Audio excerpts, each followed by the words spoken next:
Bueno, pues hoy nos toca hablar otra vez de moriscos. Vamos a seguir con ellos. Con los musulmanes eso vamos a tener tres clases. La de los libros plumbeos, esta que vamos a hablar de magia, y otro que haremos que será la próxima que haga yo, que será de la numismática hispano-musulmana. En la semana que viene viene Manolo Domínguez a dar su clase. Y luego la siguiente, que era la de la talla lítica, va a haber que retrasarla un poco, entonces daré yo la de la numismática hispano-musulmana. Entonces, porque José me ha dicho que no podía durante octubre, que tenía que ser en noviembre. Bueno, esperamos que no me dé colgar. Esperemos. Bueno, vamos a hablar hoy de un tema que siempre ha sido muy controvertido, lo de la magia, los moros, los moriscos, etcétera, etcétera. En la España, como vimos el otro día, ¿no?, hubo las conversiones obligatorias en 1499 del cardenal Cisneros, que obligaron a todos los moriscos a bautizarse, cosa que, pues, la verdad no fue muy efectivo, no les dieron excesivo tiempo para integrarse y hubo una serie de problemas. Les quitaron todo lo que les habían prometido que les iban a dar y que les iban a conservar de su historia, de su idiosincrasia, de su religión, de todo, y se lo fueron quitando poco a poco. Todo esto, los nuevos conversos, llamados los nuevos de moro o moriscos, terminan convirtiéndose en asociaciones semisecretas y nace lo que se llama el cristo-islamismo.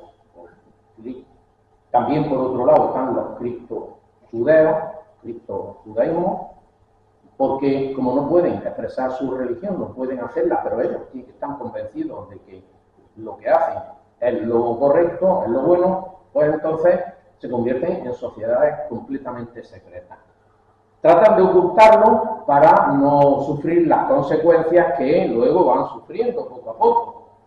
Por otra parte, ya lo comenté el otro día, el Islam en el Corán permite que se finja que uno es de otra religión para no sufrir las consecuencias que pudiera haber. En el cristianismo siempre se ha preferido el tema del mártir. El mártir que se enfrenta al poder de Roma, que se enfrenta a cualquier contingencia, a los musulmanes, por supuesto, también, y queda para la posteridad como un alma santa, una persona que ha luchado por defender sus ideales. En el Corán se permite todo lo contrario, o sea, es mentir, decir que sí, que se ha convertido uno, pero luego en la intimidad continuar con sus creencias. Con lo cual, todo se vuelve sobre la familia. Además, recordad una cosa, ¿cómo es la casa típica musulmana? Es una casa cerrada al exterior con un patio central. La idea que nosotros tenemos de un patio central viene a ser esto, ¿no? Pero claro, eso era de media docena. Eso era de los muy pudientes, de gente que tenía muchísimo dinero. La realidad es que la mayoría de los patios musulmanes eran estos. Este es de Turca. Y es musulmán, de origen musulmán, es de aquellos tiempos. Pero claro, no es lo mismo. Entonces, como la casa se hace hacia adentro, es dentro de la casa donde se conservan esas cosas. Esas ideas, la religión, los ritos, todo se queda hacia adentro. No se expresa hacia afuera. ¿Y quién es precisamente la persona que más conserva esas cosas en la casa? La mujer, efectivamente. Entonces las mujeres se convierten en ese momento en las transportadoras de la cultura, de la conciencia de los moriscos, de sus creencias y de todos sus ritos, incluidos también la comida, el manejo de la casa y las cuestiones de magia. ¿Y magia? Y las cuestiones de magia. La magia, precisamente, en el mundo morisco, la desarrollan mucho más las mujeres que los hombres.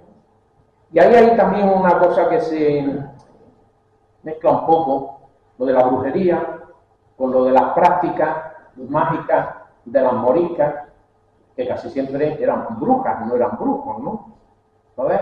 Se mantiene ahí esa idea. Bien, para que veamos cómo era el problema que había de la conversión de los moriscos en castellanos nuevos, que les llamaban, porque una cosa es depender de la corona de Castilla y otra muy distinta es ser de la corona de Castilla, de verdad.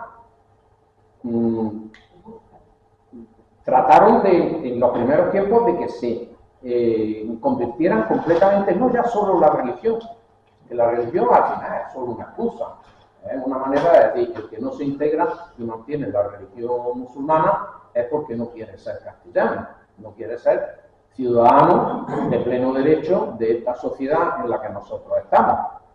Y empiezan a perseguirlo y empiezan las inquisiciones, todas esas cosas de las cuales hablaremos fuera. Hay un memorial del morisco Francisco Núñez Buley, no suena lo de Buley, ¿no? Que envía a la Audiencia de Granada para evitar la prohibición del uso de costumbres, hábitos y lengua de los moriscos. Y es muy curioso, porque dice: deprender la lengua castellana todos lo deseamos, mas no es manos de gente. ¿Cuántas personas habrá en las villas y lugares fuera de esta ciudad y dentro de ella que aun su lengua árabe no la aciertan a hablar, sino muy diferente unos de otros, formando acentos tan contrarios que en solo oír hablar un hombre alpujarreño se conoce de qué taja es? Sabéis que el mundo musulmán estaba dividido como una especie de comarcas que eran las tajas. Hoy día podríamos decir partidos judiciales o algo del estilo, pues se asemejaban a esa división que hoy día tenemos. Las tajas. E incluso hay un pueblo en la Alpujarra que le han puesto tajas de Píteres. Por recordar el nombre de esas circunscripciones territoriales. Las tajas principalmente dividen valles dentro de la Alpujarra. En aquel tiempo ir de un valle a otro tampoco era tan fácil. No había carreteras ninguna, no había apenas caminos y la gente nacía y moría en su pueblo o en los pueblos de alrededor como mucho. Y eso no hace falta irse a estos tiempos, no hace tanto, la gente en los cortijos de estos montes de aquí, o las muñecas, nacían y morían en el cortijo y como mucho bajaban al pueblo el día de la fiesta y ahí es donde buscaban novia, o intentaban buscarla y la novia era pues de los alrededores, gente tirando a la conocida. A esta gente les pasaba peor todavía, estaba mucho más cerrada y por lo tanto, claro, su habla era un habla muy cerrada y era un habla que no se entendía ni siquiera entre ellos. Es hoy y a veces cuesta, ¿eh? ¿No hay alguien de la Zubia? Es que en Granada toda la vida los de la Zubia los hemos llamado soviéticos, pero los llamábamos soviéticos porque no es que lo entendían. No era otra cosa, se aprovechaba la similitud, en aquel tiempo era muchísimo peor. Bueno, y dice, nacieron y criáronse en lugares pequeños donde jamás se ha hablado el alfamía es el castellano. Y luego hablaremos de los textos alfamiados. Ni hay quien la entienda, sino el cura o el beneficiado o el sacristán. Y esto habla siempre en arábigo. O sea, los que habían mandado a convertir a los musulmanes, a la gente esta religiosa, ¿en qué le hablaban a los moriscos? En árabe. En árabe, que no era el árabe clásico, el árabe que se hablaba en la península, y más en el Reino de Granada y en los cortijos, en los montes y demás, era un árabe muy transformado. Era un árabe que la verdad que no se entendía demasiado. Eso sigue existiendo. El árabe que hablan en Marruecos no tiene nada que ver con el árabe de Arabia. No, son completamente distintos. Si se ponen a leerlo, en el Corán, por ejemplo, sí se entienden perfectamente, pero en el habla Hay muchas diferencias, enormes. Bueno, eso nos pasa también con el gallego, el portugués y el brasileño. ¿Alguien ha entendido alguna vez a un portugués hablando? Yo no me entero de nada. De lo que me cuenta con el xixeu, no te enteras de nada. Sin embargo, a un gallego y a un brasileño te enteras perfectamente de lo que dicen. Pues los xixeos, las formas, las esas, en esto también hace que no se entiendan de unos sitios a otros. Entonces el hombre este, pues claro, alegaba que si no se entienden entre ellos, ¿cómo se van a integrar? ¿Cómo van a aprender el castellano si no saben ni su propia lengua? Bueno, un sitio muy importante para los moriscos fueron los baños. Baño árabe, tradicionalmente, en el mundo islámico, era un lugar de encuentro. Bueno, y por supuesto, antes, en la época romana y en la época otomana, en todos esos periodos, el baño ha sido fundamental. Era la plaza del pueblo. Recordad siempre eso, en el mundo islámico no se abre hacia afuera. La gente van hacia adentro, siempre. Y el baño es una forma de mantener la sociedad hacia adentro, encriptada, cerrada. Y en los baños, por supuesto, tenían unos días o una hora para hombres y unos días o una hora para mujeres, por supuesto no iban a ir juntos, pues se reunían. ¿Y quiénes se reunían? Los moriscos. Ahí no entraban castellanos, ninguno. Y era donde también se mantenía esa cultura, ese críptica, encerrada, en la que se conservaban todas sus creencias y, por supuesto, la religión se mantenía.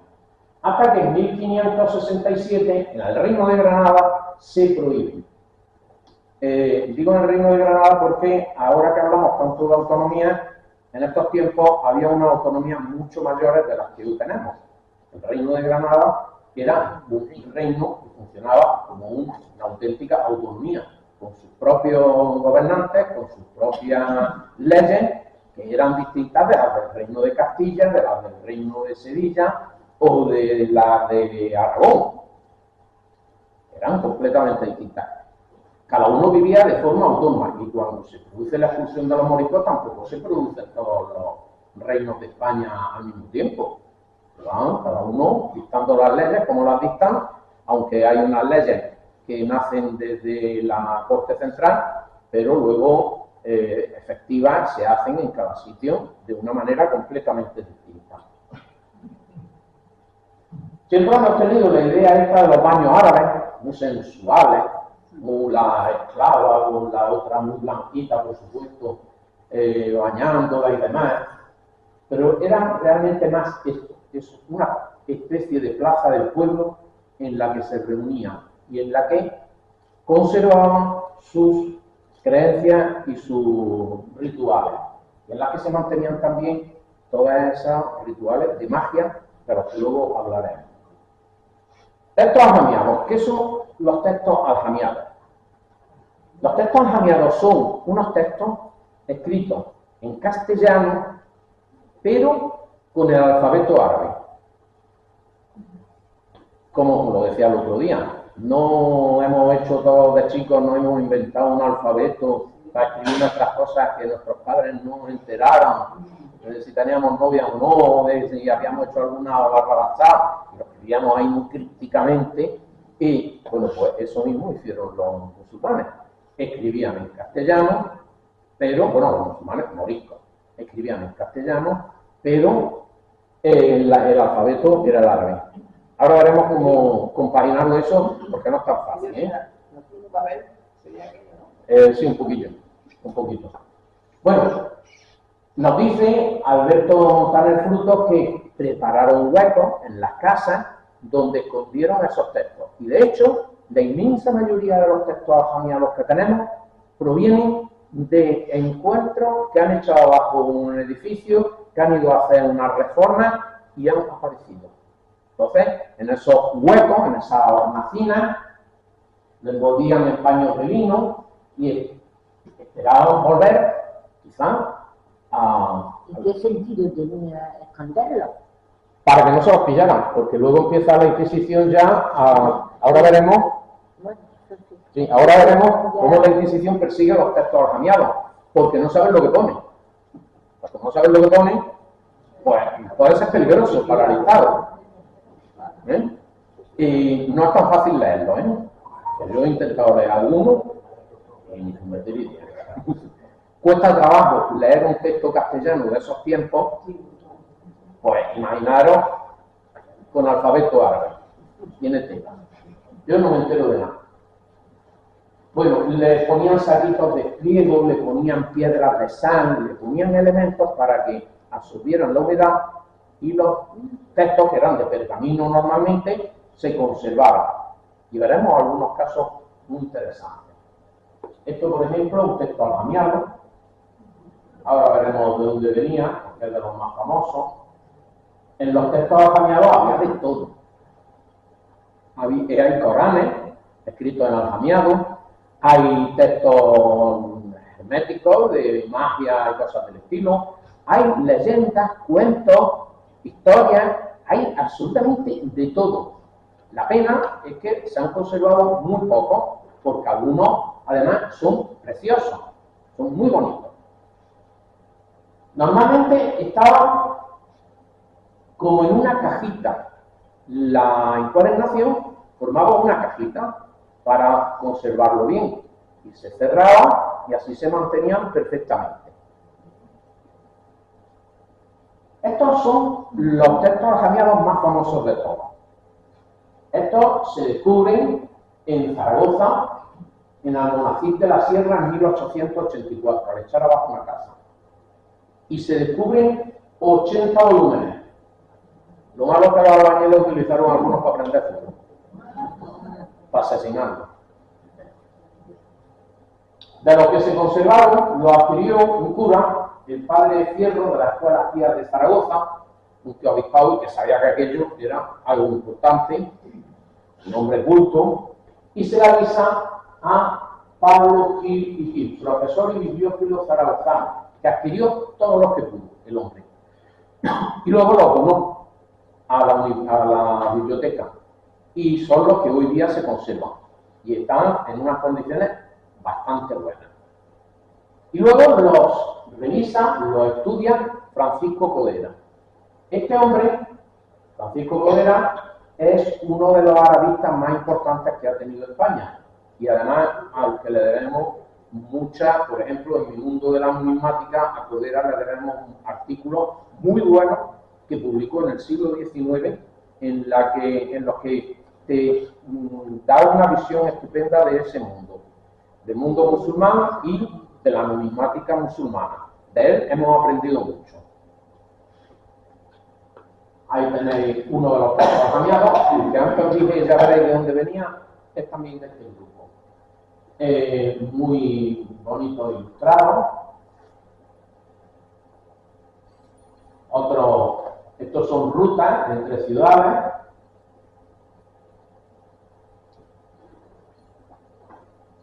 Esto no tengo ni idea de lo que es, pero tiene pinta de ser poesía. Y aquí tenéis el libro publicado por Pablo Gil y Gil de los textos aljamiados.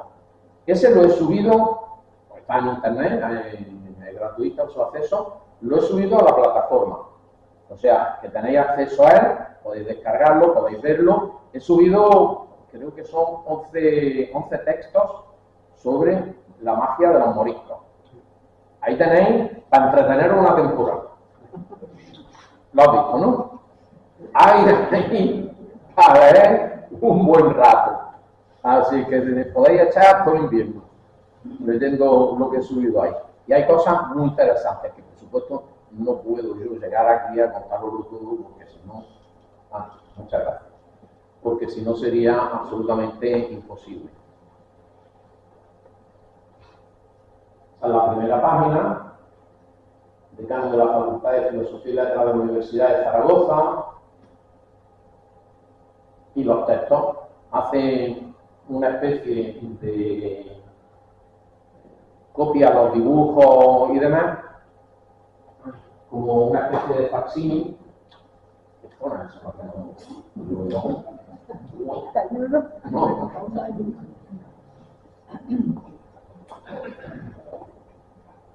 Si son textos escritos por árabes y con escritura árabe, serán textos árabes. No, castellano. Ahora lo vamos a ver. Ese es del mismo libro de Pablo Gil, donde te dice cómo convertir las letras musulmanas en cristianas. Así tenemos la R, la B, otro tipo de D. Yo le pregunté a una alumna musulmana, digo, ¿en qué se diferencian? Dicen, no te compliques la vida, porque no lo vas a entender. Para ti son una D. No te compliques la vida. Ellos sí las distinguen, el sonido es distinto. Igual que tienen dos S también. Ahí nosotros sí ahí podemos distinguir un poco más, porque una sería una S normal y la otra sería casi una SH, casi una SH. Pero bueno, a nosotros esos sonidos nos cuestan mucho. Oye. Bueno, J, H, Y, etcétera, etcétera, etcétera. Letras de soporte, la alza, las vocales como se indican encima, etcétera. Y hay que poner unos ejemplos. Por ejemplo, abate, eso es una A, una B, una T y una A. Pues abate, ¿no? Nos falta una A en medio, ¿no? Entre la B y la T nos falta una A, sería una A corta. Los árabes tienen tres tipos de vocales. Bueno, tienen tres vocales. La AE, la I y la OU. Aunque a veces la A y la E las distinguen. A veces, cuando les da la gana. Yo también no me he enterado. Pero también cuando las distinguen. Bien. Y esas mismas tres vocales están en corto y en largo. Las hay cortas y largas. Cuando son largas, las escriben. Esas de ahí. Y cuando son cortas no las escriben. No. Y muchas veces tú te la imaginas a ver el gaipón. Por eso en la numismática musulmana tenemos muchos problemas.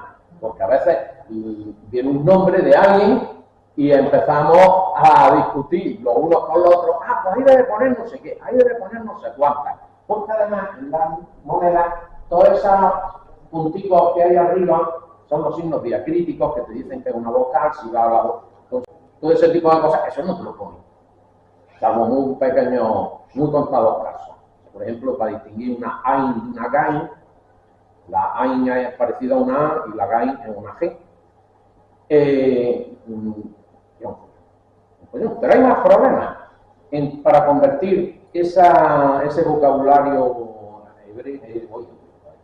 musulmán en castellano. La P, por ejemplo, la P no existe en árabe. Entonces, para ellos Pepe es bebe. ¿No es la P? No, Pepe bebe mucho, efectivamente. Eso nos hace también que tengamos problemas a la hora de traducir estas cosas. No es tan fácil. Aquí tenemos otras palabras como, por ejemplo, gafas, son una gain inicial. Eso es muy curioso de los árabes. Las letras árabes normalmente son distintas si están al principio, en medio o al final de palabra. Son distintas, no son iguales. Efectivamente. Esa, por ejemplo, es una N, ¿ves? El rabito que tiene, y aquí teníamos otra N, que no tiene ningún rabito, ¿no? Y tiene el punto, no, ahí me equivoco. ¿Dónde está la N? No hay más N. No, bueno, pues la N es igual que esta, pero con el punto arriba. Ahí arriba. Pero es la B, con el punto abajo. Es complicado, es difícil. En fin. Y así los expertos pues, pueden leer perfectamente los textos alfamiados porque están en castellano antiguo, por supuesto. Hablamos de los judíos sefardíes, que tienen su propio castellano que heredaron de aquellos tiempos, ¿no? El ladino. Pues los moriscos conservaron exactamente lo mismo. Tenían su castellano propio, transformado de la Edad Media, y que cuando se fueron a Marruecos o a Túnez, la mayoría se fueron ahí, algunos se fueron también a Tombuctú. Hay un libro por ahí que se llama Las Españas Perdidas. Leedlo. Precioso. de granadinos que se fueron a Tombuctú. Preciosa la novela. Es novela. Bueno. Bueno, eso, que tenían su lengua heredada del español. Y se ha mantenido, e incluso dicen que hay gente que lo mantiene. Pero ya es raro que se conserven esas cosas, porque ha pasado mucho tiempo. El mundo musulmán de hoy día no es tan cerrado como el mundo judío. Entonces se han ido todo eso diluyendo y perdiendo. Hay palabras que se conservan tal cual en el ajamiado y en el español, como por ejemplo esa palabra es Alá. Alá. Alá. Es una A, una L, una A y una taparmuta. Esa es la letra que no me gusta a mí del árabe. Porque puede ser una T, puede ser un femenino, puede ser una H. Ahí al final puede ser casi cualquier cosa. Pero aquí es una H, en este caso, Alá. No olvidemos una cosa, que Alá y Dios es exactamente lo mismo. Es como si decimos Dieu en francés. Pues lo mismo. Pues yo Alá. Pero es exactamente el mismo concepto. Bueno, aquí tenemos un texto ajamiado. Y esto es un erce o amuleto de protección, vamos a empezar un poquillo con la magia, para facilitar el parto. Cuando haya parido, la mujer se tira por la ventana. El papel.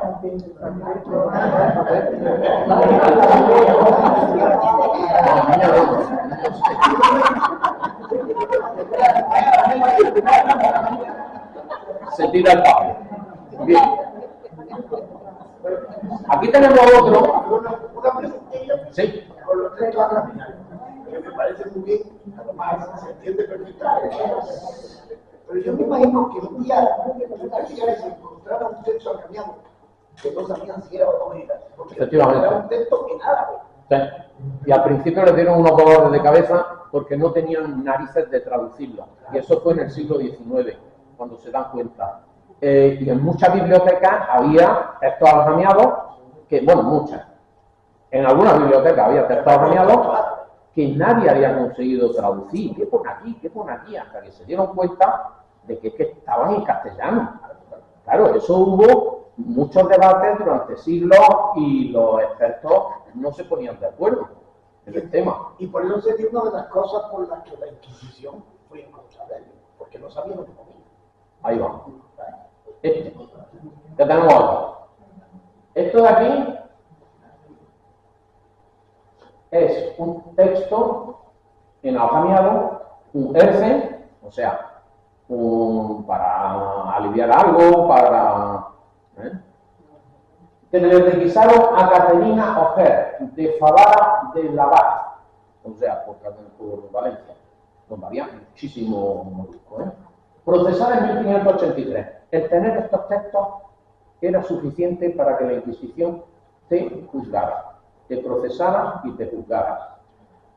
¿Por qué principalmente? Bueno, como veremos luego, la Inquisición no persiguió mucho a las brujas.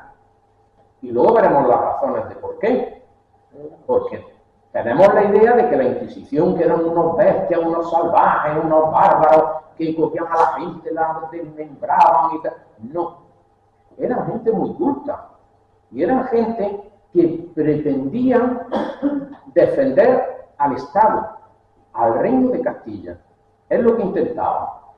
Que estemos de acuerdo o no con sus medios, recordad siempre lo que digo de la historia. No miremos una cosa de hace 4 o 5 siglos con los ojos del siglo XXI. Miremoslo con los ojos de ese momento. Y miremos lo que hacían en otros sitios. Ahora después veremos lo que hacían en otros sitios. También. Bueno, pues a esta señora precisamente la enjuiciaron y la condenaron por tener esto. Y no sabían lo que era, y además con esas disposiciones, la estrella de Salomón, etcétera, pues magia. como es magia, y además irá ligada al Islam, a las creencias musulmanas, al Corán y demás, pues se condenó a esta mujer.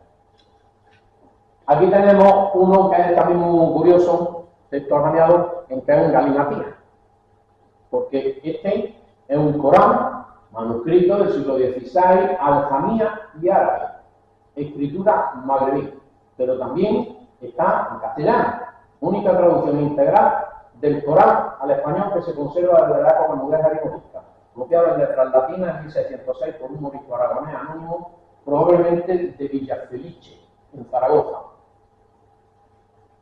Y por ahí te viene el texto aljamiado,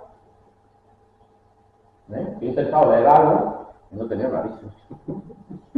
No tenía narices. Pero el que está en castellano dice: para el que se arrepiente de su descreyencia y creen con él. En el Corán, creen en el Corán. Bueno, era una forma también de, por ejemplo, tener un Corán y que nadie se enterara de qué era lo que tenía, ¿no? Ponerlo en ajameado. Dice, aquí se acaba el primer cuarto del Alcorán, que el que lo sacó lo copió de otro Alcorán que, clarado palabra por palabra al vocablo, su estudio que tenía en el arábigo y por cuanto gente para copiarlo en tiempo asignado y era corto. O sea, que le metieron bulla para que lo vean. Y porque si quisiese a TH, no sé lo que significa ese TH. Ahí pone TH en el texto. Ahora dónde estaba, aquí. Ahí pone un TH punto, no sé qué significa. Mi hermano la única tampoco, yo lo pregunto. Él sabe bastante más de estas cosas. Dice, darle gracias de cumplir con su promesa de lo escrito en letra de cristiano para hacer verdad el escribano que exactamente los cristianos era lo que más se atrevió para, etcétera, ¿no? Y ahí está todo mezclado. Los textos en árabe, en aljamiado, en cristiano, para que veáis el guirigay que se montaba esta gente. Aquí tenemos más textos. Era raro que hicieran una traducción al castellano, porque una de las características, creo yo, no me he enterado un poquito de eso, que tiene el Corán es que no se puede traducir. Es decir, el Corán lo único que hace es escribir. No, por lo menos lo que estamos. Yo me he leído 2 veces el Corán. Sí, y ahora lo sé.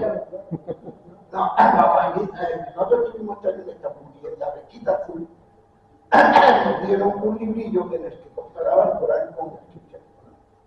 Y una de las cosas que yo saqué es que decía que el Corán es el único libro que ha sido siempre el mismo. Es decir, que no se podía traducir como se ha hecho con el Evangelio, que no se podía escribir en una lengua que no fuera el Evangelio, como la esa. Por eso digo yo que entonces, quizás hasta fuera un poco raro eso.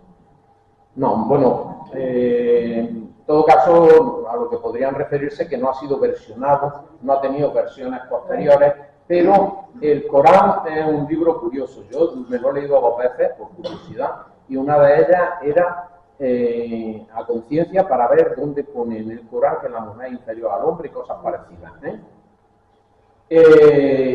La primera vez me lo leí entero para ver qué decía. A mi forma de ver es un libro absurdo, porque se contradice cada 2 páginas.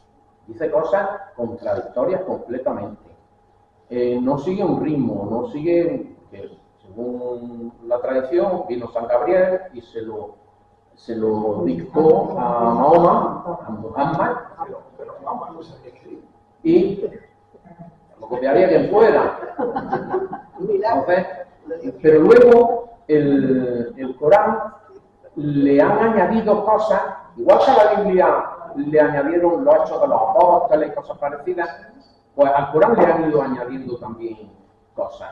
Los distintos doctores, como aquí los doctores de la Iglesia, ¿no? Como nuestra Teresa de Ávila, esta gente, pues el mundo islámico pues tiene también. Y eso han escrito cosas que se adjuntan al Corán para explicar precisamente esa incongruencia. Y en las escuelas coránicas se estudian esos textos para ver por qué se contradicen en un sitio y en otro. No se puede traducir, sí se puede traducir. Digo, yo lo he leído en castellano, duro y duro. Sí. Yo, como dice que no lo he leído, solamente es que me pareció una cosa, entre comillas, curiosa. Claro. Y es que es un libro, además, cuando lo cogí, y yo no pienso leerlo porque me creía que iba a ser muy en contra de, y no, era bastante, diríamos, normalito, entre comillas, ¿no? Sí, Y sí. entonces una de las cosas que se me quedó, de las pocas cosas que se me quedaron, fue obviamente esa. Decía que era el único libro que se podía considerar, más le llamaban el libro. Sí, el Es que libro. no hay dos, es que hay No, bueno, vamos a ver. Para los musulmanes hay un libro, que es la Biblia, el Antiguo Testamento. Y a los creyentes cristianos, judíos y musulmanes se les llama los hijos del libro del Antiguo Testamento, se refieren. Y luego, en el Corán, te hacen muchas referencias a gente como a Abraham, a Noé, a Jesucristo, a la Virgen, y habla de ellos. Y se reconoce completamente el Antiguo Testamento, como también de su pueblo, que no tiene nada que ver, porque el Antiguo Testamento es un libro de historia, es un libro histórico, no de historia, histórico, más que otra cosa, en el que, pues, como código va a mudar.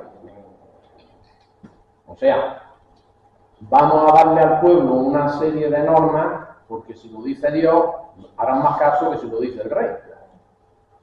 ¿Por qué no se...? En la Biblia está terminantemente prohibido comer cerdo. ¿Y nosotros por qué comemos cerdo? Pues porque el cristianismo pasó por el filtro de Roma. Y el alimento principal en Roma era el cerdo.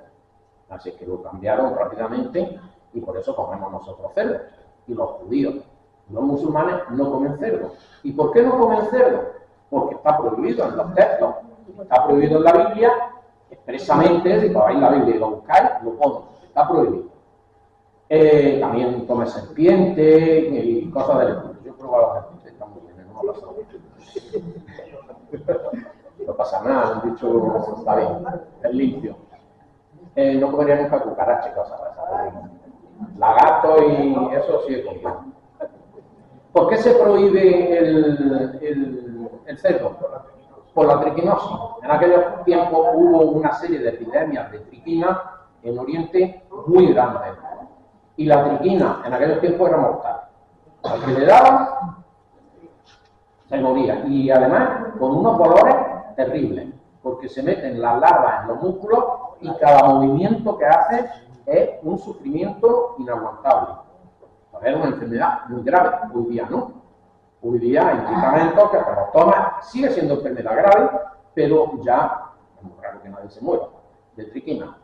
Y además, hoy día el control que se hace sobre los cerdos es, vamos, casi imposible que un cerdo te contagie. En un país occidental te contagie la triquina.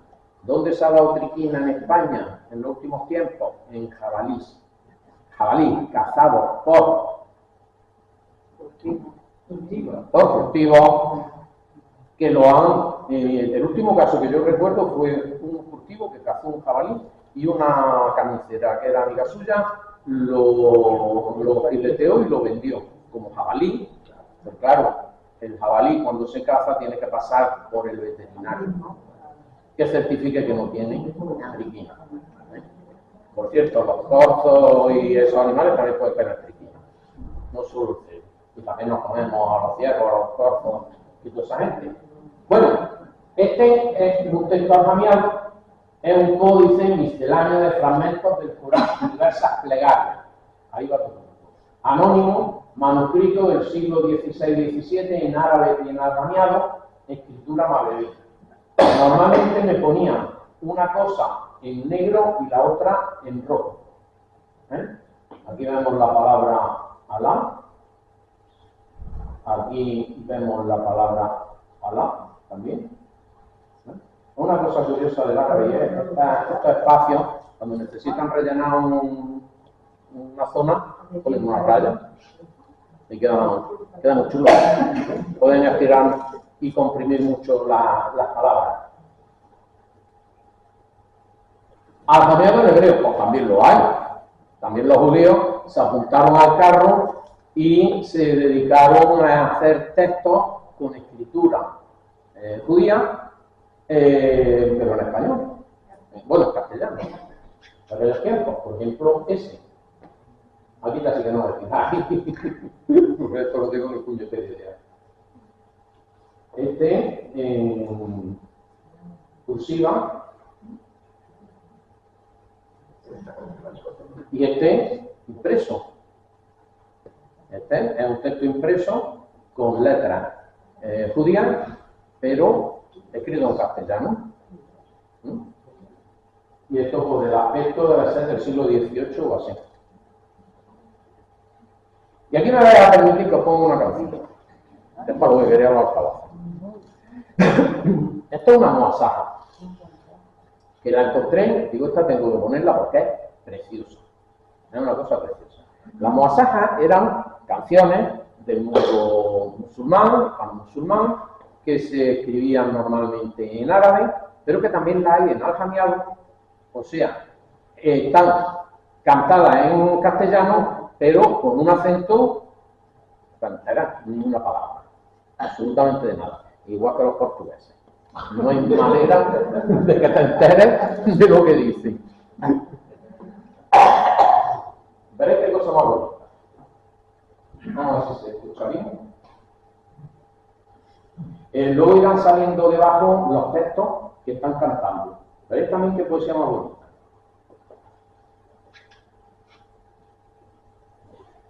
En una noche maravillosa.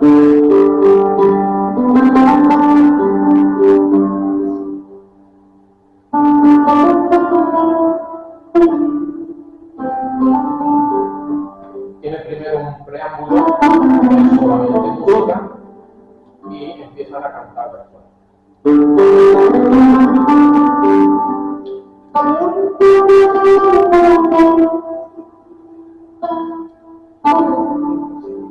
¿Ahora puedo tocar guitarra flamenca?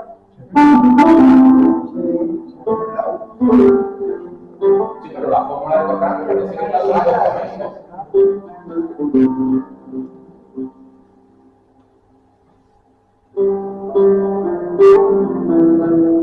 Además, es una muy bonita, pero no.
El verso es muy bonito también. Dice, oh gente de la banda, qué dichosos sois, agua, sombra, río y árboles, el paraíso de la eternidad no está más que en vuestra tierra.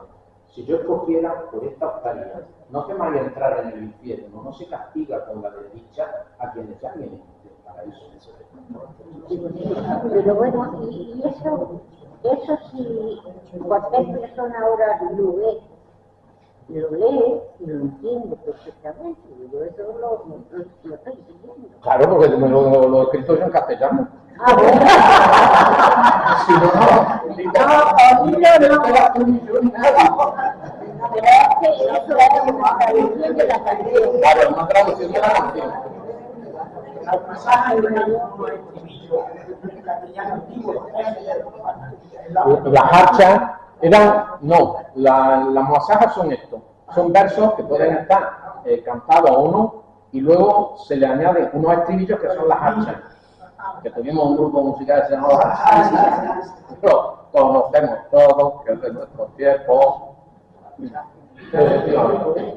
Es muy bonito. Bueno, pues esto engarza con la idea morisca de dentro de la casa se cantan estas cosas. Dentro de la casa se cantan estas cosas y es flamenco. Es que es flamenco puro, si nos damos cuenta. A mí me da mucha rabia cuando últimamente ya se han terminado apropiando del flamenco los gitanos. Vamos a ver, el flamenco no es gitano. Y hay una cosa que lo demuestra rápidamente. Los gitanos rumanos no cantan flamenco. Y son igual de gitanos que los de aquí. ¿Por qué? Pues porque el flamenco nace de las coplas populares árabes y españolas y cristianas, vamos, y castellanas. Esa evolución que se va produciendo en el mundo rural fundamentalmente, en los barrios populares, etcétera, va evolucionando. Cuando llegan los gitanos, lo adquieren y le dan su versión, y le dan versiones muy buenas, por supuesto, ¿no? Pero no son ellos el origen. Y además se ven perfectamente dos tipos de flamenco, el flamenco payo y el flamenco gitano. Si nos vamos al cante de las minas de Murcia, flamenco payo, entero y pleno. Algunas veces me lo he oído entero el festival, pero el de las minas, efectivamente. Bueno, seguimos, hacemos un descansillo y ya empezamos con...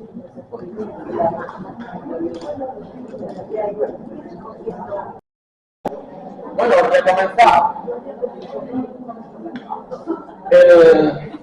la charla.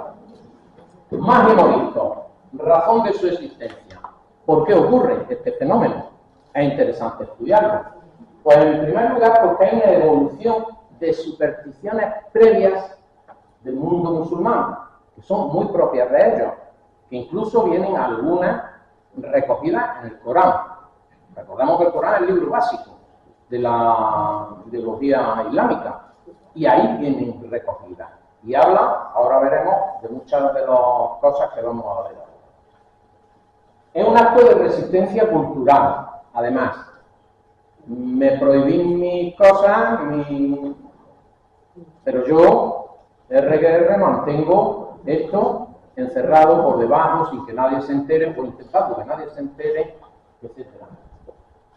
Para buscar protección frente a la persecución y opresión de la Inquisición y de la sociedad cristiana. Ligada a preocupaciones cotidianas, salud, economía, amor, protección de cosecha, etc.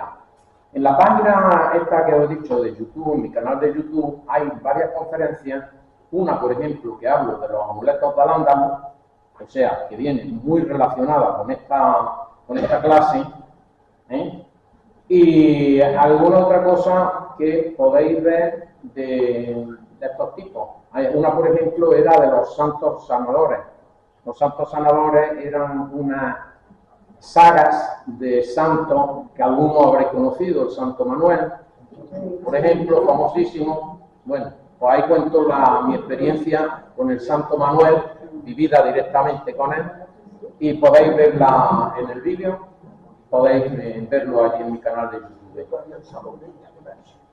Sí, pero es que hay unos que son curanderos y otros eran la saga esta de los santos, que no tienen nada que ver, y que yo apuesto que vienen precisamente de este mundo, del mundo morisco, porque los moriscos acabaron, ya os lo dije el otro día, no acabaron, los moriscos siguen existiendo, seguimos teniéndolos aquí. Yo, cuando hagamos el paseíto este por Granada, vamos a pasar por el Realejo y os contaré una historia muy curiosa, y de por qué me llamo como me llamo, que tiene que ver con los moriscos, aunque no lo parezca. Y que mi madre era muy romántica, ella, que le gustaban las cosas. Bueno, se transmitían de forma oral y escrita en un contexto donde la magia benéfica, la buena, y los elementos folclóricos convivían con el cristianismo. Durante mucho tiempo en muchos pueblos hubo una convivencia perfecta entre moriscos y cristianos viejos que llegaron al sitio. Y no pasó nada, y se conservaron. Y de hecho, cuando se produce la expulsión de los moriscos, claro, hubo unas rebeliones, hubo asesinatos, hubo a curas que los tiraron desde la torre de la iglesia, hubo muchas masacres, muchas tropelías. Pero en otros sitios no hubo absolutamente nada, nadie se movió. Y entonces, cuando vinieron a expulsarlos, decían, ¿y por qué? Si nosotros no hemos hecho absolutamente nada y nos hemos integrado. Y muchos, de hecho, se habían hecho cristianos y eran cristianos. Pero como tenían el San Benito de ser moriscos, pues arrambraron con todos y los echaron a todos. A unos de España y a otros no de España, pero fueron bastante maltratados. El origen que tenemos hoy día de la información sobre la magia de los moriscos. Hay dos orígenes. Uno, testimonios de encausados ante la Inquisición. La Inquisición era un organismo oficial en el que todo quedaba registrado. Todo, absolutamente. Todas sus actuaciones, todo lo que ocurría en el Tribunal de la Santa Inquisición quedaba en los archivos. Como hoy ocurre con un juzgado, que todo lo que por allí pasa, las declaraciones de unos, las pruebas de los otros, todo lo que ocurre queda registrado. En el Tribunal de la Inquisición es el primer tribunal del mundo en que son tan escrupulosos para conservarlo todo, absolutamente. Y la inmensa mayoría de esos archivos se han conservado y los tenemos. Y podemos estudiarlos perfectamente. Pero también tenemos encantamientos y recetas de textos ajamiados, donde en muchos textos ajamiados, ¿acordáis de uno de que os he puesto que se ve como un pillo ahí pintado, así como si fuera de Picasso? Pues ese precisamente es un texto en el que, ahora después hablaremos otra vez de él, en el que se cogen, en el que se citan muchas recetas mágicas, que lo tenéis también subido en la plataforma. Tipos de magia en el Islam. Bueno, este es el arcángel de San Gabriel, dictando el Corán a Mahoma. Esto está hecho por musulmanes, el dibujo. Dicen que a Mahoma no se le puede representar. Esto lo han representado a ellos. Esto no lo ha hecho un cristiano. Bueno, igual que en el cristianismo se divide en magia blanca, aquella que es ilícita y que es buena y lo que trata es de hacer el bien a las personas. Yo conozco a una bruja de esas y conocí a otra bruja que aprendió precisamente en Marrakech, en Casablanca, no me acuerdo. No me acuerdo dónde aprendió. Era la tía Pepa. Era tía de un íntimo amigo mío. Yo he vivido mucho con esa gente, he dormido en su casa un montón de veces, menos con el abuelo, el canario y la madre. Yo creo que he dormido con todo el resto de la familia.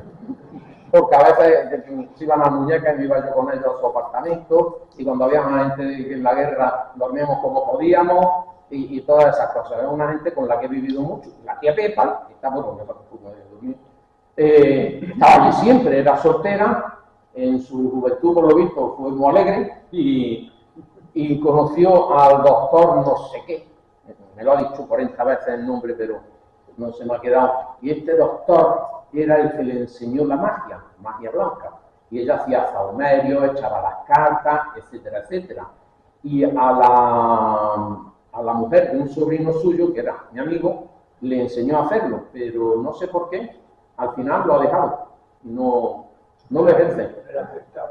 No, esta mujer no cobraba nunca nada, absolutamente nada. Ella vivía de dinero que tenía, había comprado pisos en Granada por Pedro Antonio de Arco y lo alquilaba a estudiantes.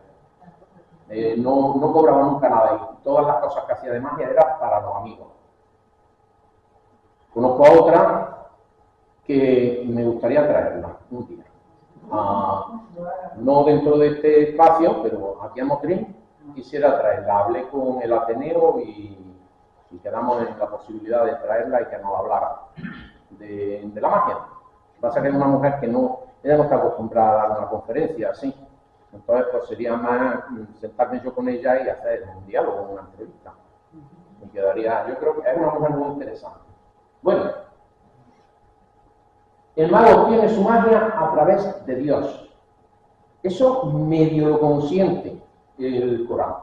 Medio lo consiente, porque en el Corán, ahora veremos, te dice que si algo bueno llega al hombre, tiene que ser a través de Dios. En el Corán, en el Islam no existen los santos como aquí. Los santos son la invención, la transformación de los dioses menores romanos al mundo cristiano. Si había una diosa de la fertilidad, pues nosotros nos buscamos a una santa de la fertilidad, o un santo.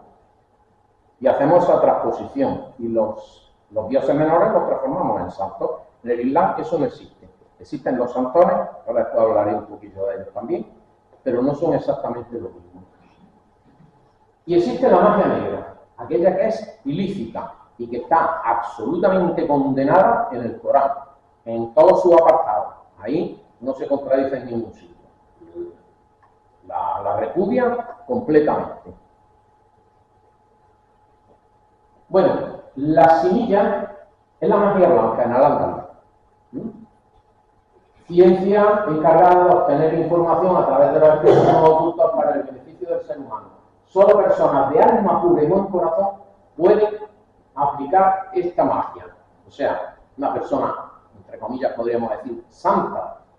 Por lo tanto, si es santa, si esta magia viene a partir de Dios, pues entonces es buena, es lícita y se puede hacer. Claro, ante la Inquisición, no.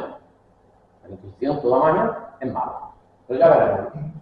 Dice, la fe en los conjuros, amuletos y talismanes contradice la creencia en el señorío de Dios al atribuir a seres u objetos creados la habilidad de traer buena o mala suerte, evitar la mala fortuna, cuando solamente Dios es quien puede traer el bien y evitar el daño. El Corán expresamente prohíbe los amuletos. Lo pone, expresamente. Y si miráis la conferencia que di sobre amuletos de Al-Ándalus, os pongo una pila de textos en los que, y ahora veremos algunos también, en el que el Corán lo prohíbe terminantemente. Pero se hacen. Ese es un tipo de amuleto muy, muy típico de Al-Ándalus. Este amuleto es de plomo, está doblado, es una lámina de plomo con inscripciones, normalmente textos del Corán, en la que primero se alaba a Dios y después se coge algún texto que pueda tener referencia a lo que se quiere conseguir. Salud, buenos partos, cosas típicas, ¿no?, de esos tiempos, fortuna, dinero, todo eso. Y eso se doblaba sobre un pergamino en el que también había recitaciones de nada. Y se han conservado algunos amuletos de estos con su pergamino dentro. Y se han abierto. La mayoría se ha perdido el pergamino, claro. Porque cuando han aparecido en la mitad del campo, pues siglos hay tirados, lloviéndole de nada, se han perdido los pergaminos.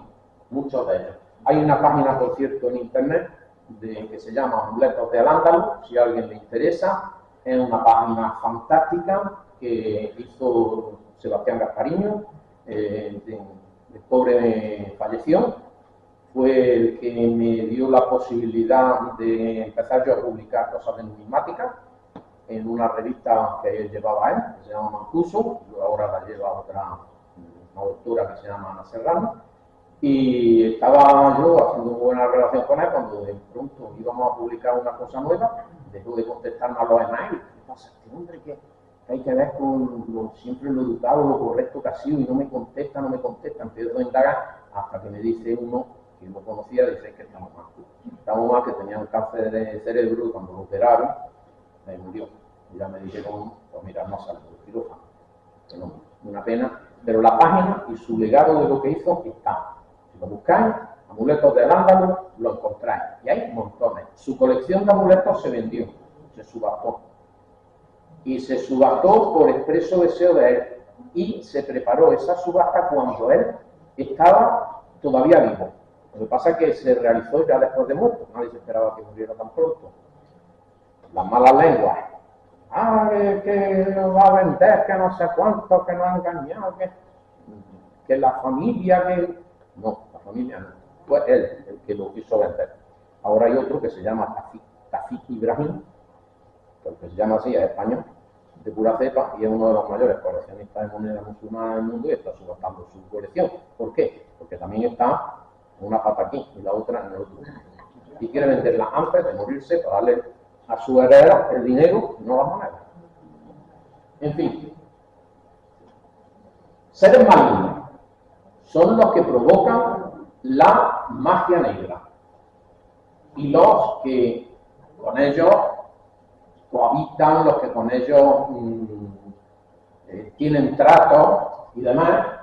Ahí tenéis una representación de un jinns. Los seres malignos se llaman jinns. Según los musulmanes, más vale no nombrarlos porque hay buenos y hay malos. Y lo hay por todas partes. Están relacionados con la magia blanca. Y se citan en el Corán 3 tipos de seres mágicos, o sea, de jinns. Los genios, los demonios y los ángeles, que proceden todos del mismo sitio.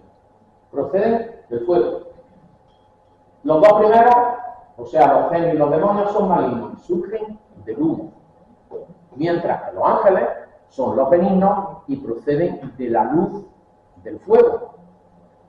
El fuego tiene dos partes. Una es mala, el humo, y otra es buena, el fuego, la luz. Son metáforas muy bonitas. La lista de bichos de estos es infinita. Hay a montones por todas partes, y cada pueblo tiene lo suyo y cada zona tiene lo suyo. Pero el más importante de todos es Satán. Satán. Efectivamente, el mismo de la Biblia. El mismo. Es un jin rebelde, causante del mal, del dolor, de la envidia, del odio, etc. O sea, es copiado completamente del mundo cristiano. Tiene el mismo origen, se revela contra Dios, Dios lo castiga. Exactamente. Bueno, las prácticas mágicas de las moriscas eran demandadas por las mujeres cristianas, que las llamaban. Igual que se puede llamar a un curandero, igual que se puede llamar a alguien que piensas que puede hacer algo por ti, pues las demandaban. Y algunas fueron famosas y fueron muy cotizadas en su época. Al final todo se derrumbó completamente con la expulsión de los moriscos. ¿Y por qué eran demandadas? Porque se les suponía contratos con el inframundo para poder luchar contra los seres malignos y apoyar en los seres benignos, en los ángeles, mediante rezos, mediante amuletos, mediante toda la parafernalia que tenían esta gente, que eran muchas. Las prácticas de partería, hechicería y control de la natalidad, que llevamos toda la vida con lo mismo. Llevamos toda la vida con lo mismo. El control de la natalidad siempre ha sido un problema, porque, bueno, yo estuve viendo una película anoche y en un momento dado dice la mujer, porque jamás en mis 10 partos me has traído flores, le decía al marido. En los 8 que están vivos y en los 2 que no. 10 hijos había tenido la mujer esta, eso es en la guerra mundial, en los Alpes italianos. Transcurre la película, una película muy bonita, muy bonita, porque italo-franceses y los franceses que son lentos haciendo películas, desesperantes, bueno, pero muy bonita al final. Bueno, el control de la natalidad era una cosa que estaba terminante, que sigue estando prohibida en teoría por la Iglesia, porque según ellos Dios quiere que tengamos todos los hijos posibles.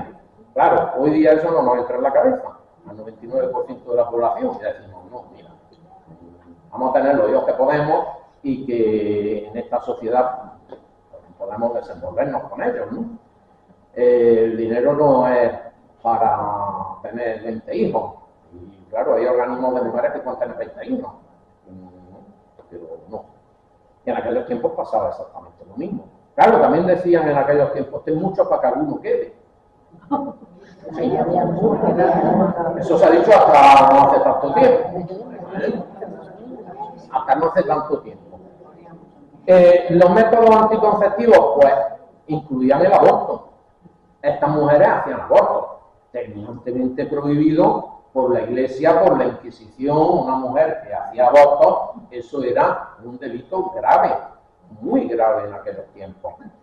Y podía ser procesada y podía tener penas muy graves, muy fuertes. Otras cosas así de hechicería, de amuletos y demás, veréis como por una parte no se perseguían y por otra sí. Y ahora veremos después por qué. Bueno, eran muy hábiles, por lo visto, en los partos de parteras, más que las cristianas, y por eso eran demandadas. Tenían más formación. En la conferencia esa en la que hablo de los santos sanadores y demás, pues cuento también la historia de cómo los médicos musulmanes, conforme va avanzando el territorio cristiano,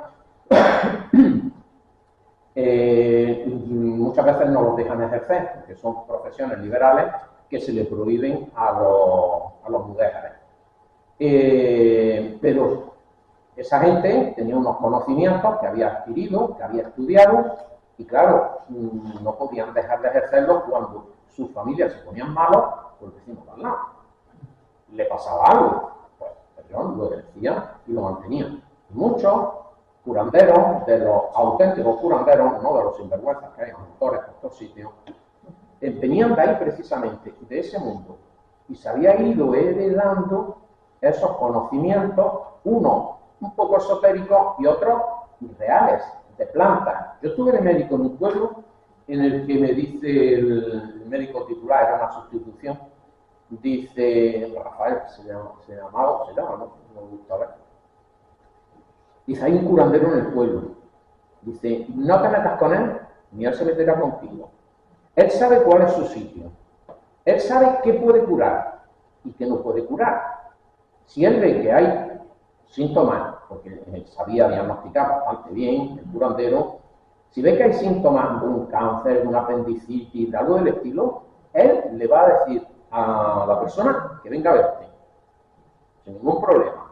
Él tiene mucha práctica, por ejemplo, en las luxaciones, los esguinces, las torceduras, las fracturas, las sabía reducir muy bien.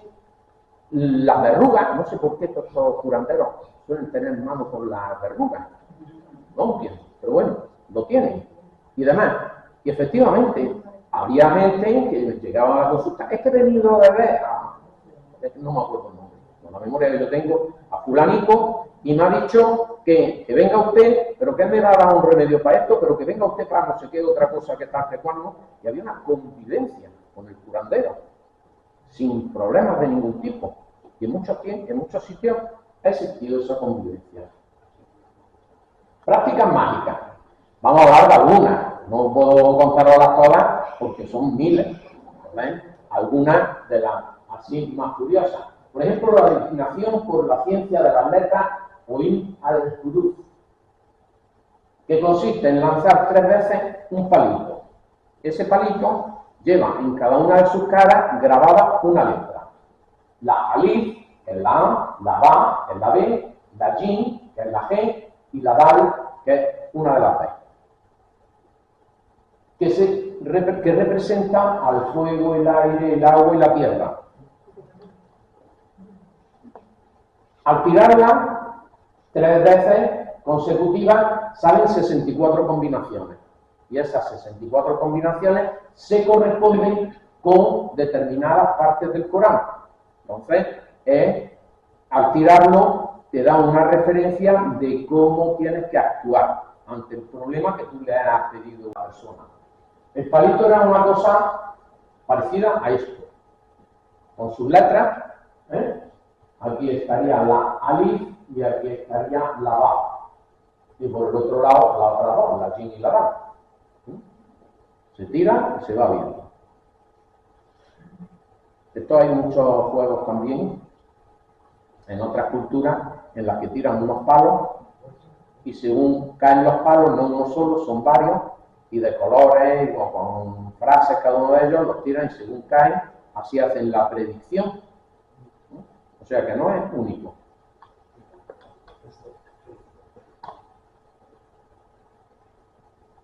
Otra es la interpretación de los sueños, de acuerdo a los principios de la in-atadid, o niromancia. Los sueños siempre ha sido algo que a lo largo de la historia se ha querido interpretar. Lo vemos en la Biblia, ¿no? Con José, el faraón y todas esas cosas, ¿no? Las vacas flacas, las gordas. Hay varios pasajes en la Biblia en los que habla de sueños y de la interpretación de los sueños. Siempre se ha intentado averiguar qué significan los sueños. Yo cuando sueño algo me despierto e intento volver a dormirme con el mismo sueño, pero dirigiéndolo yo. Las patas están sin de tristeza y la pata floja o de pobreza. Claro, años buenos y años malos.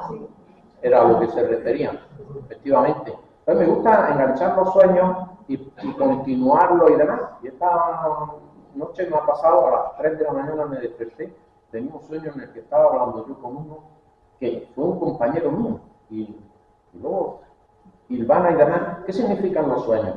No se sabe, sigue sin saberse. ¿Puede usted y lo hilvanó el sueño después de despertar? Sí, lo vuelvo a hilvanar y lo sigo.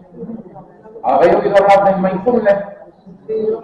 Pues el mindfulness es, en parte esto, es autoconcentración. Y pensar hacia adentro, intentar dejar la mente vacía o fijada en un punto. El mejor método para dormir, cuando tienen insomnio. El mejor de todos. Si consiguen dejar la mente en blanco, sin pensamientos nada más que, hombre, en blanco del todo no se puede. No somos yogis de estos de Himalaya ni nada de eso, pero si consigues fijar la mente en un punto que no te cause angustia, molestia ni nada de eso, te duermes echando leche. Cuestión de segundos. Parece mágico. Bueno, esto de la interpretación de los sueños hay un sustrato preislámico de toda la vida. Yo creo que ya los hombres prehistóricos trataban de entender los sueños. Y textos antiguos que hablan de sueños lo tenemos en todas las culturas, absolutamente en todas. En la antigua Grecia, incluso la onirocrítica, que trata de explicar esos sueños que tienen. Textos como el Alquitab de Sueños, en uno de sus capítulos, se llama Capítulo de los Sueños, ¿no? Y ese capítulo te habla de cómo interpretar las cosas.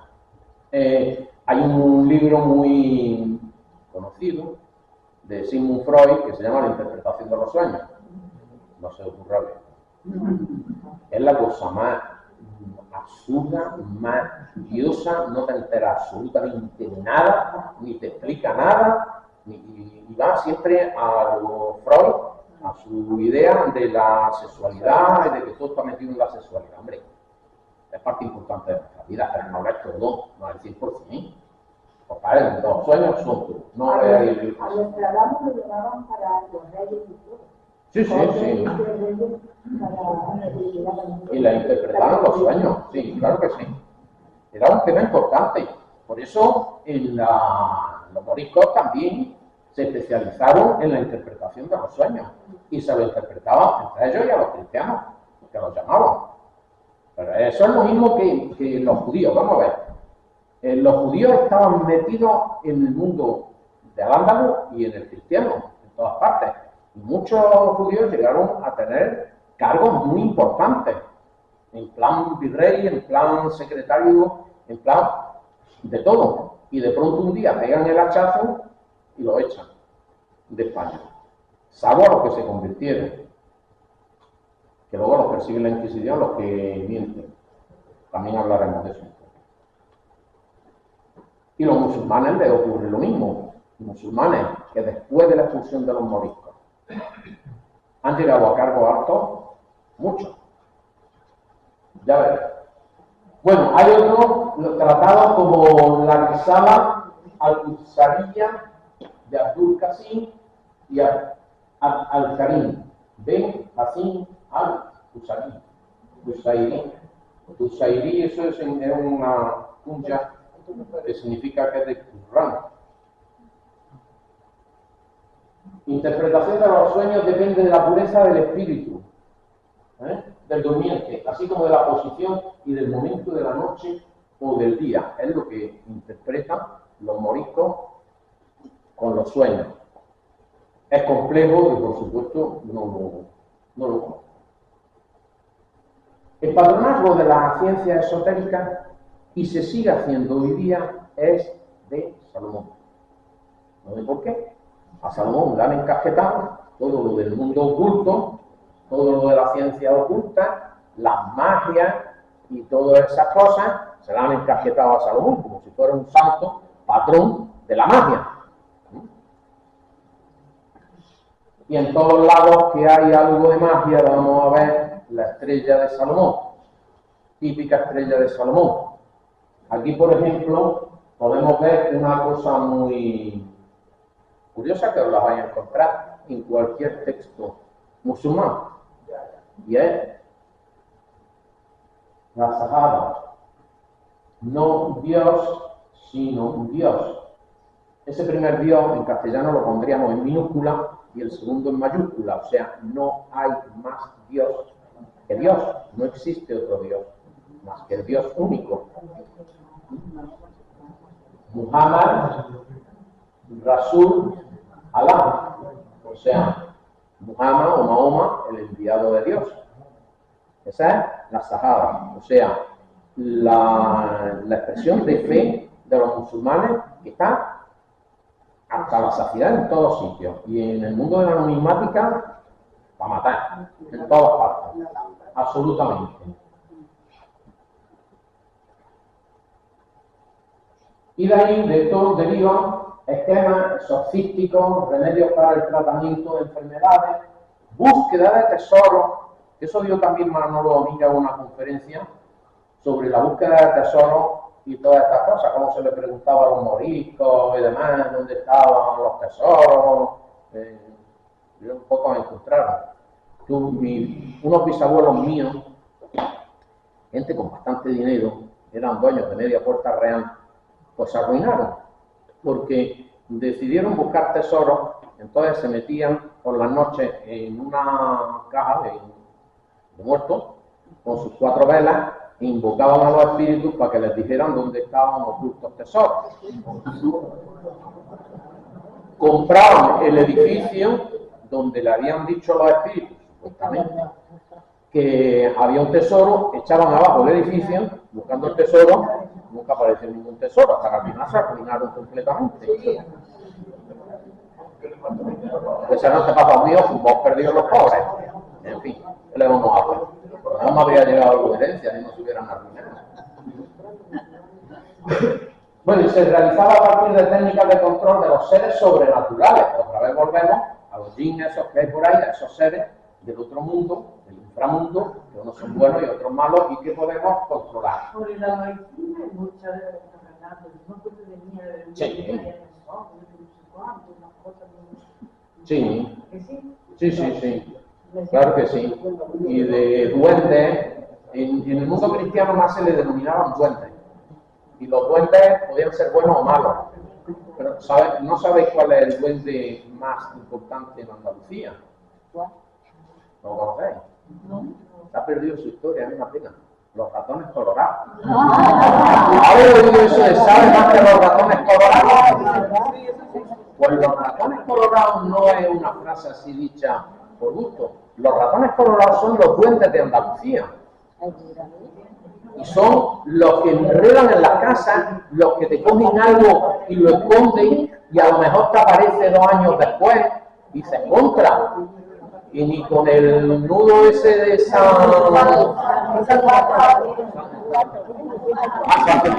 y eso, hay veces que no aparece. Hay unos dibujos que pinté yo en los años 80 y han desaparecido de mi casa. ¿Dónde han ido a parar? Yo me he vuelto a la casa varias veces y no aparece. Eso no te lo roba nadie. Un ratón colorado. Me la ha llevado, me la ha escondido. Y los martinicos también, otros, ¿no? Sí, hay otros que son los martinicos. Hay un refrán que dice que lo que no roben los ratones aparece por los rincones. También. Pero me gusta más los ratones.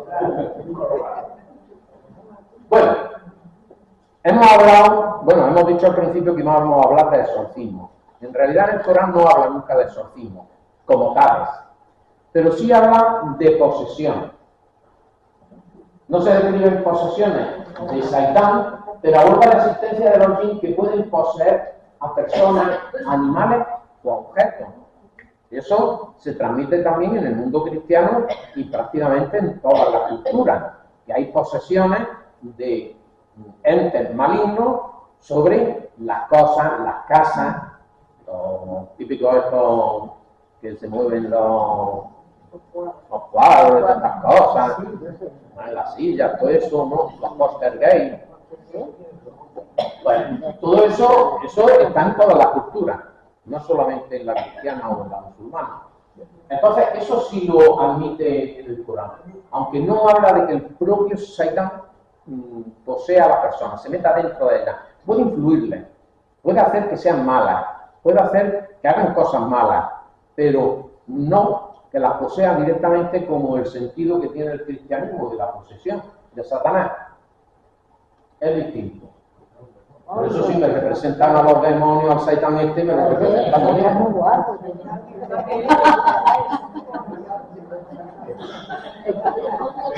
De todas formas, si os dais cuenta, se parece mucho también a los dibujos que se hacían en esos mismos tiempos en el mundo cristiano, del demonio.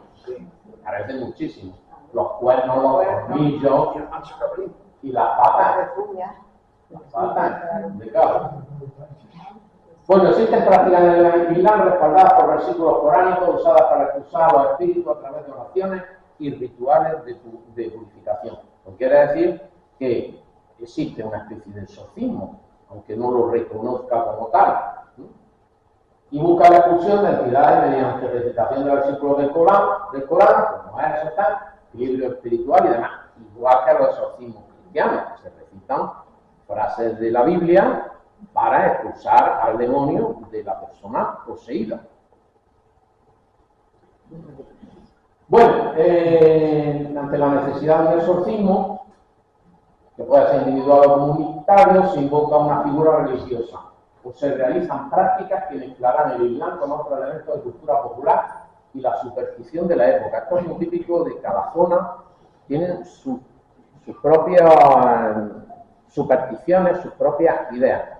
Dentro del Islam hay un tipo de personaje muy importante y es el santón. Aquí tenemos la tumba de uno que está, mala sombra que estuve yo al lado y no pude verla. Porque resulta que está en la tumba de un santón al que se le reconoce que se puede acudir a él para que te ayuden ante estos trances, ¿no?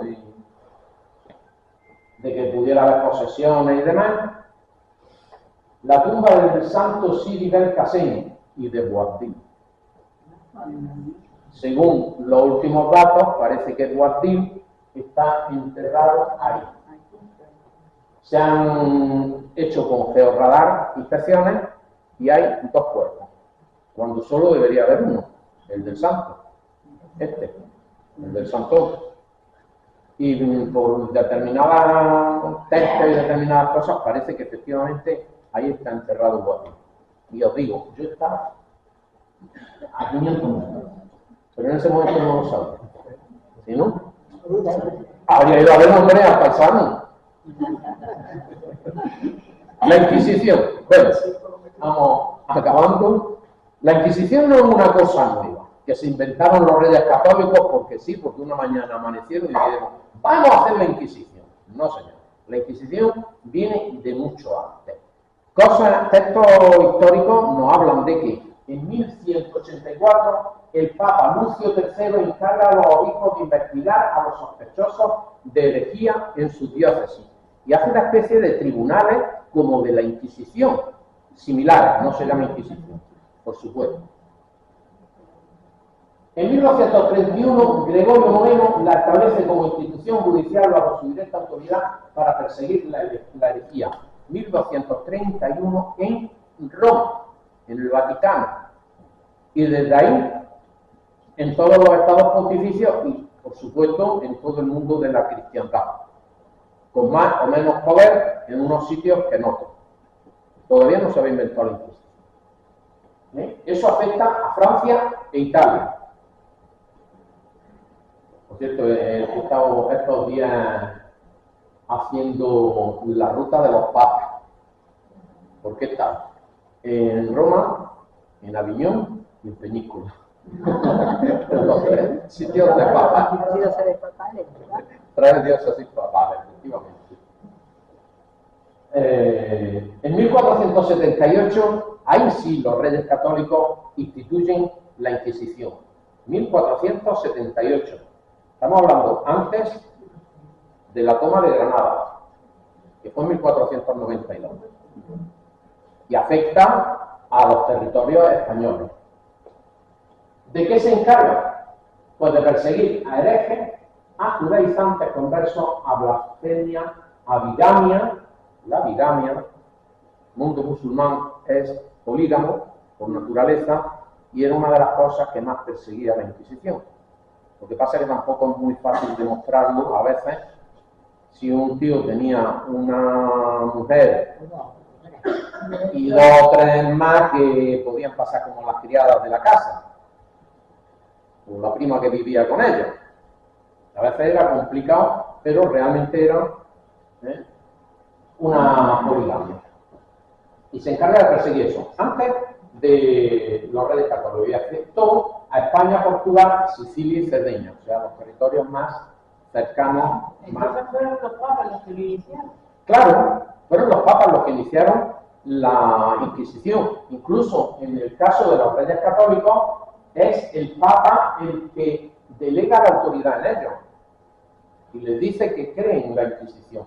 Ellos ya la habían creado en Francia e Italia y existían y quemaban mucho más que la Inquisición española. Ahora lo veremos. Y luego en el siglo XVI se exporta a todo el mundo, se exporta a América. Fundamentalmente, también un poco persiguiendo a los protestantes, que podrían infiltrarse dentro de los territorios españoles, porque todo esto tiene su idea política, más que religiosa, lo digo, mucho más en temas políticos que religiosos. Pero si se infiltran los protestantes en el Nuevo Mundo, van a ir socavando el poder del Estado, de Castilla, que al final ocurrió, cuando los ingleses terminaron adueñándose de toda la costa este de Estados Unidos, empezaron a penetrar, y luego cuando nosotros nos vamos en el siglo XIX, se zampan más de la mitad de México, y le quitan a México, pues, el señor Santa Anna, vaya el fuerte del Álamo, toda esa historia. Y se enclavan en México, Colombia y Perú. No en lo que hoy son México, Colombia y Perú, sino en los virreinatos. Y la abole, definitivamente en 1834 Isabel II, y la abole porque ya la cogen del pescuezo y le dicen que tiene que abolirla. Se abolió antes de las Cortes de Cádiz, la eliminan, pero llega el amado Fernando VII y dice que son muy malos y que hay que volver a poner la Inquisición, y la vuelve a poner. Y ahí no habla de los calvinistas y el resto de los protestantes que tenían, no se llama Inquisición, pero era una Inquisición absolutamente más peligrosa que la nuestra. Te me has adelantado. Perdón. Mira, no pasa nada. Cada iglesia o confesión protestante tuvo sus propias formas de resolver conflictos religiosos con la aplicación de leyes civiles según cada país, persecución religiosa y represión de la disidencia de forma sistemática y violenta. Siempre se le achacaba a la Inquisición que fueron muy malos, malísimos. Pero, ese es el símbolo de la Inquisición. Aquí tenemos el asesinato del inquisidor Pedro de Agüez por conversos aragoneses, o sea, por moriscos. Como los estaba persiguiendo, lo asesinaron. Que también se rebelaban y también hacían lo que podían.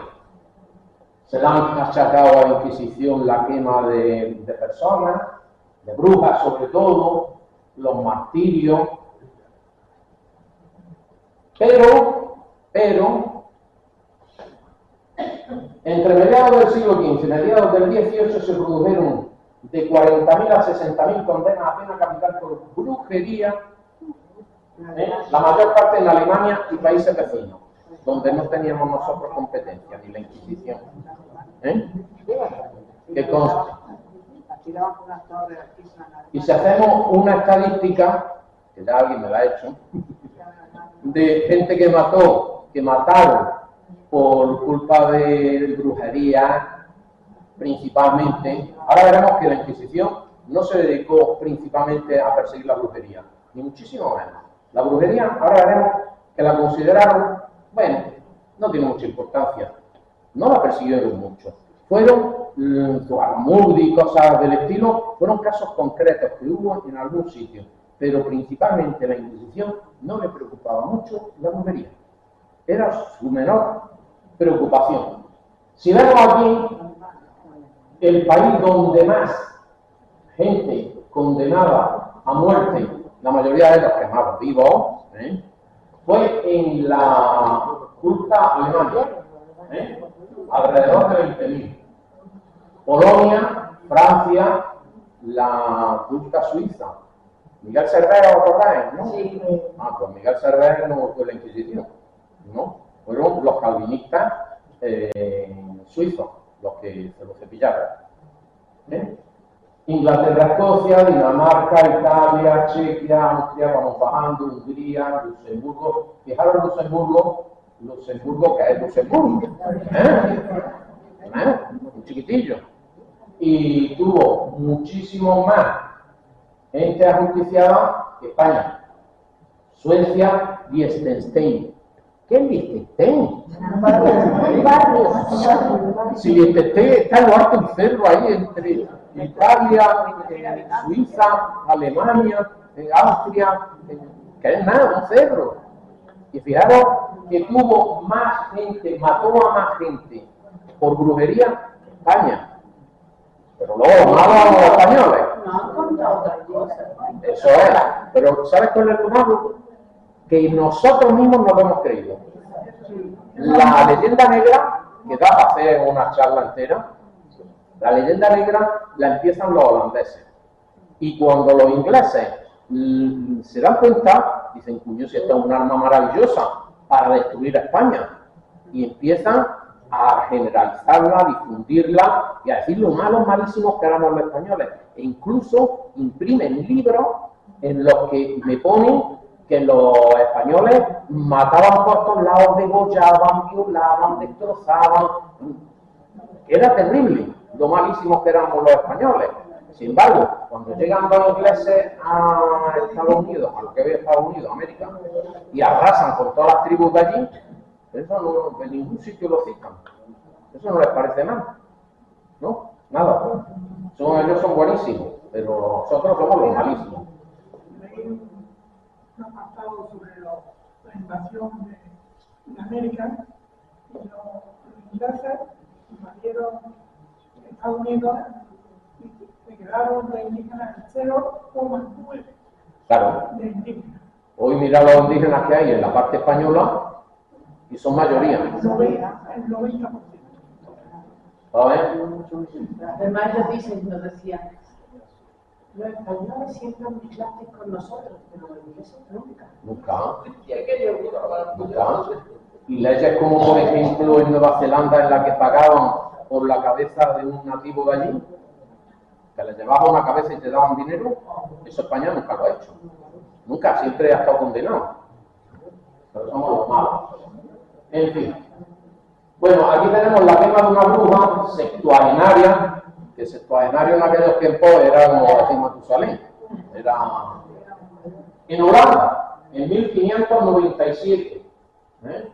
Y la mujer está rezando. La ponen rezando. Una cosa muy curiosa es la Congregación de Granada en 1526 sobre la bruja, escrita por Rafael Martín Soto.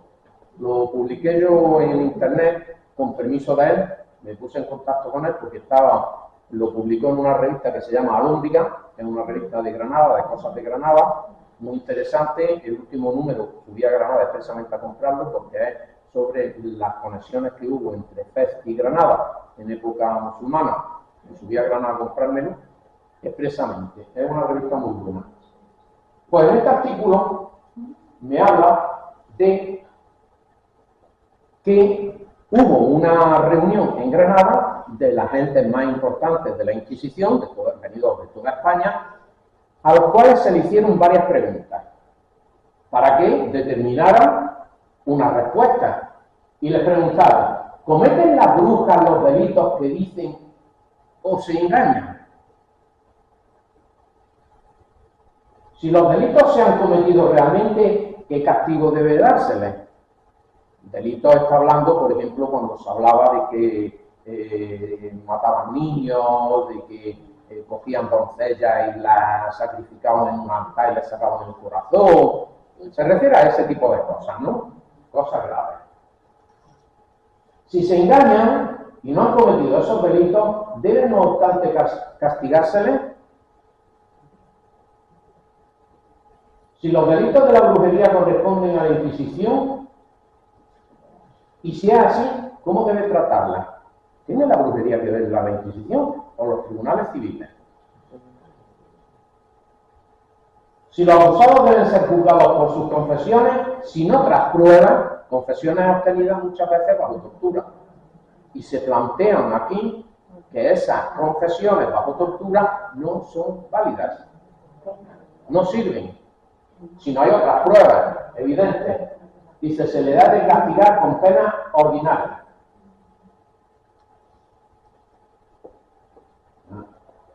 ¿Cuál podría ser un remedio universal para acabar con la brujería? Y para eso trata la Congregación de Granada de dar respuesta. Y dicen, la Inquisición se reservaba la jurisdicción sobre la bruja porque si el vuelo, la bruja volando, ¿no?, con la escoba, el vuelo y muchas de las cosas que se decían de ella eran ilusorios, porque esta gente determinó que la mayoría de las brujas eran pobres mujeres desquiciadas. Bueno, y saben que se volvieron con locos y ya empezaron a acusarse todo el mundo uno a otro en su garramulín. Sí, ya una psicosis colectiva terrible, pero que en su garramulín 3/4 de lo mismo también, pero no se mató a tanta gente como el sabio, mucho menos. Bueno, muchas de las cosas que decían de ella eran ilusorias y también podían serlo los homicidios. Incluso habla la Inquisición, los señores importantes de la Inquisición, de que la mayoría de las cosas que se dicen de las brujas, de que matan y demás, que son mentiras, que son inventadas. Se reconoce, por ejemplo, que tomaban brebajes y por eso habla de ilusorio. Dice, cada caso debería investigarse en el lugar, no en sitio apartado, en el lugar donde ha ocurrido. ¿Para qué? Pues porque ahí es donde se tiene conocimiento de los hechos reales. Y no aceptar las acusaciones ni las confesiones sin más. Solo cuando se probara el homicidio real, el reo, homicidio real, por brujería o sin brujería. ¿Hay homicidio o no hay homicidio? Cualquiera que sea la causa, dice, el reo, o rea, sería relajado al brazo ordinario de la ley. Tú has cometido un asesinato, pues que vengan los alguaciles y te juzgue el juez de la ciudad, del pueblo donde estamos, por haber cometido un asesinato. Además, a cada región se enviarán sacerdotes que hablarán bien la lengua o el dialecto de aquellas comunidades para poder inculcarles la buena doctrina, cosa que también se hizo en América. En América resulta que empiezan a mandar curas que saben las lenguas nativas de los indígenas, el náhuatl y todas esas lenguas, para poder contactar con ellos. Incluso se empiezan a hacer gramáticas de esas lenguas, cuando todavía ni los alemanes, ni los ingleses, ni los franceses habían hecho una gramática de sus lenguas. Y nosotros nos ponemos a hacer gramática, bueno, tenemos la de Nebrija, por supuesto, antes nuestra, del castellano, pero nos ponemos a hacer gramática de lenguas que en teoría íbamos a destruir, ¿no? Pues no íbamos para destruirla, cuando nos ponemos a hacerle una gramática y mandamos curas que sepan la lengua para que evangelicen a esa gente. Y hacían como, me preguntaba por ahí de mercedario, de un historiador, y le llamaban doctrina, y era como centro que no solo enseñaban la lengua, sino que le daban oficio, era como una formación completa de... Una formación profesional. Sí, adelantándose incluso a los que iban, a los que podían ir haciendo un poquito de daño, para que no... No hubiera una cosa con otra. Las intenciones fueron buenas. Sí. Que luego hubo gente que hizo desmadre, por supuesto que sí. En todas partes ha ocurrido eso. Y en España, menos que en otros sitios que quieren darnos lecciones. Bueno, el Tribunal del Santo Oficio de Granada, según los textos que tenemos antiguos, los archivos, se encargó. Hubo gran número de moriscos procesados por magia, pero no directamente por magia, sino asociado a otros delitos más graves, que era lo que realmente iba buscando la Inquisición. La gente que pudiera socavar el poder del Estado, gente que se mantuviera siendo musulmana o que viniera de Europa, que vinieran con la idea reformista y pudieran hacer partidos dentro de España que pudieran hacer caer al gobierno, al rey, al Estado. ¿Y cuáles eran esos delitos más graves? La profesión del Islam, el cristo-islamismo o el cristo-judaísmo, lo mismo. La poligamia, que ya os lo he dicho antes. Adivinación echando la suerte con hadas, monedas o espejos. Pues yo he contado una adivinación, pero hay muchas más ya. Maleficios y hechicerías practicados especialmente por mujeres. Costumbres higiénicas, alimenticias y funerarias. ¿Eso enterrar a alguien mirando a la Meca? Como que no. Hay que enterrarlo en cualquier postura menos mirando a la Meca. Porque indicaba algo. Cultos y ritos idolátricos, como el zancarrón de Mahoma. A Mahoma lo llamaban el zancarrón. Y hay fiestas en pueblos hoy día que sabe el zancarrón y se refiere a Mahoma. Y suele ser un monigote que luego lo apalean o lo queman y cosas parecidas. Sigue existiendo, aunque ya nadie se acuerda de qué significa. Sanación mágica por imposición de manos, pactos y relaciones carnales con el demonio, búsqueda de tesoros encantados. Bueno, es que todos los tesoros, había tesoros que alguien escondió ahí y había que buscarlos, pero había tesoros que estaban protegidos por un ser maligno y que tú tenías que convencerlo. Y eso, en las 1001 noches, lo veis, que existe en esa tradición. Posesión de amuletos y talismanes. Aquí tenéis otro amuleto del bueno de Gaspariño, de los que subastaron en la subasta de saqueo de Tigo. Y en las Cortes de Cádiz, por fin en 1813, se prohíbe la Inquisición y dice: a la nación española que, apoyada en la religión y excitada por la libertad, derriba el edificio de la Inquisición. Y esto es el edificio rompiéndose, cayéndose, los curas estos de la Inquisición ahí salieron corriendo, y esto es la libertad que está destruyendo todo eso. Dice: huyen despavoridos la superstición y el fanatismo y la hipocresía. Son estos tres. Y la verdad aparece triunfante en el aire.